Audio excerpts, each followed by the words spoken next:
जब महाभारत की बात की जाती है, अभिमन्यु का नाम महान योद्धाओं में अवश्य लिया जाता है।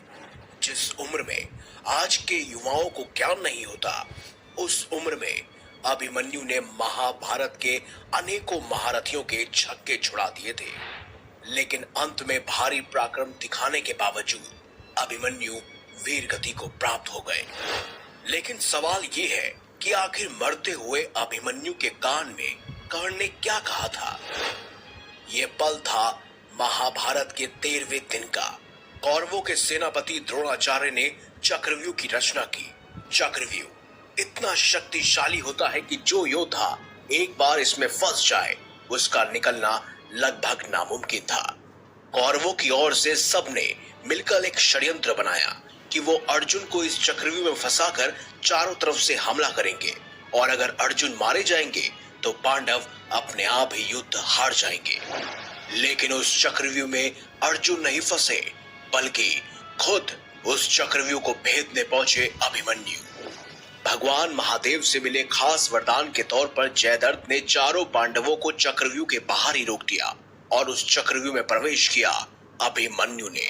जैसा कि हम सब जानते हैं कि अभिमन्यु ने सुभद्रा के गर्भ में ही चक्रव्यूह के अंदर प्रवेश करना सीख लिया था और उन्होंने इसी का फायदा उठाया।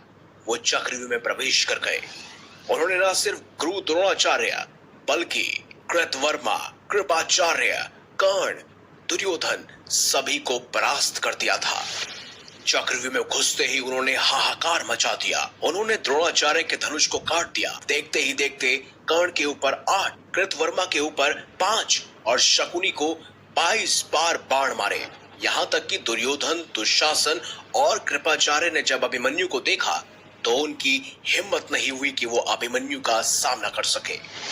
इसी बीच दुर्योधन के पुत्र लक्ष्मण और अभिमन्यु का भी युद्ध हुआ, जहां अभिमन्यु ने एक ही तीर से लक्ष्मण के सिर को धड़ से अलग कर दिया।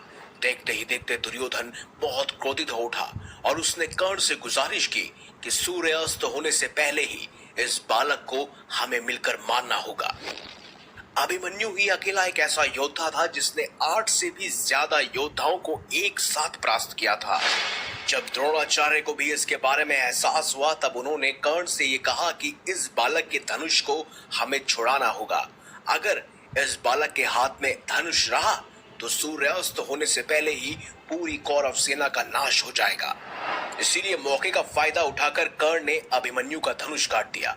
अश्वत्थामा ने उसके रथ के टुकड़े कर दिए। फिर क्या, 16 साल के बालक के ऊपर 8 से भी ज्यादा महारथी टूट पड़े।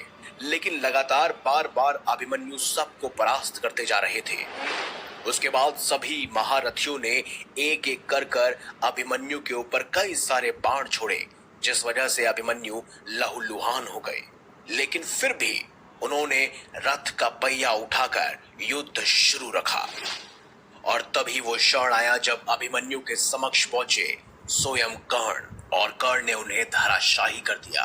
कर्ण ने अभिमन्यु को अपने पास रखा और फिर उनसे कहा, हे वीर अभिमन्यु, विश्व के सर्वश्रेष्ठ धनुर्धर बनने की प्रतिस्पर्धा सिर्फ और सिर्फ मेरे और अर्जुन के बीच थी, लेकिन तुमने आज इतना पराक्रम दिखाया कि मैं चकित रह गया। तुमने ये ताज हमसे छीन लिया है। अब दुनिया कहेगी कि इतने सारे महारथियों ने मिलकर एक अकेले बालक का वध कर दिया। अब तुम इस नरक रूपी संसार को छोड़कर हमेशा के लिए स्वर्ग चले जाओ पुत्र।